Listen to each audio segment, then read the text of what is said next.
The people who lead children's departments in a church are not just babysitters. They are teachers. Preschoolers learn that God who created the universe loves and watches over them. They also learn how to get along with each other. But it seems there are adults who need to learn these lessons as well. Isn't this James' point when he writes about the sinful nature of mankind and the fights the adults get into?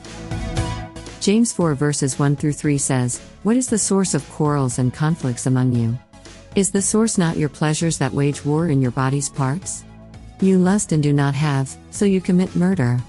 And you are envious and cannot obtain, so you fight and quarrel. You do not have because you do not ask. You ask and do not receive, because you ask with the wrong motives, so that you may spend what you request on your pleasures." Could this be why we're told to humble ourselves before the Lord? Consider James 1 verses 7 and 8 tell us, "For that person ought not to expect that he will receive anything from the Lord, being a double-minded man, unstable in all his ways." What does it mean to be double-minded? Conflicts are not exclusive to secular governments or the various civic groups we may join. It happens in our churches as well. All people have a sin nature that needs to be overcome. It's something that may manifest itself in ways that leave the individual unaware of his or her own motives. In short, the inner conflict becomes conflict with others. Our self-centered nature, what some call the flesh, keeps us in conflict whether we realize it or not. Isn't this a good reason to ask God for guidance? Isn't prayer supposed to be about changing us more than changing the people around us? Could it be that the main source of our inner conflict stems from our resistance to seek God's will? Consider that James 1 verse 5 tells us that God will supply wisdom to those who ask, and will also provide our needs. But verses 6 through 8 tell us we need to ask in faith, and with right motives. There is a difference between needs and wants. Prayers that stem from self-centered desires are answered, but the answer is no. Isn't this why John 14 verse 13 says, "And whatever you ask in my name, this I will do, so that the Father may be glorified in the Son"? Let's consider some more verses from James, chapter 4 verses 4 and 5. "You adulteresses, do you not know that friendship with the world is hostility toward God?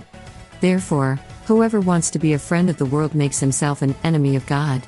Or do you think that the Scripture says to no purpose, He jealously desires the Spirit whom He has made to dwell in us?" Christians should not be self-centered in their actions. The Bible warns us against covetousness. Could He have addressed fellow Christians as adulterers to drive this point home? It's the same word used in the Old Testament to describe unfaithful nations. In the same way adultery breaks trust with one spouse, doesn't covetousness break a trust with God and the church? The nature of covetousness is that it is never satisfied and can drive us to do bad things we may not realize we are capable of doing. Covetousness drives us away from God. Consider James 4 chapters 6 through 10. "But He gives a greater grace. Therefore it says, God is opposed to the proud, but gives grace to the humble. Submit therefore to God. But resist the devil, and he will flee from you. Come close to God and He will come close to you. Cleanse your hands, you sinners, and purify your hearts, you double-minded. Be miserable, and mourn, and weep. Let your laughter be turned into mourning, and your joy into gloom. Humble yourselves in the presence of the Lord, and He will exalt you." Doesn't this scripture describe how to control our inner conflict?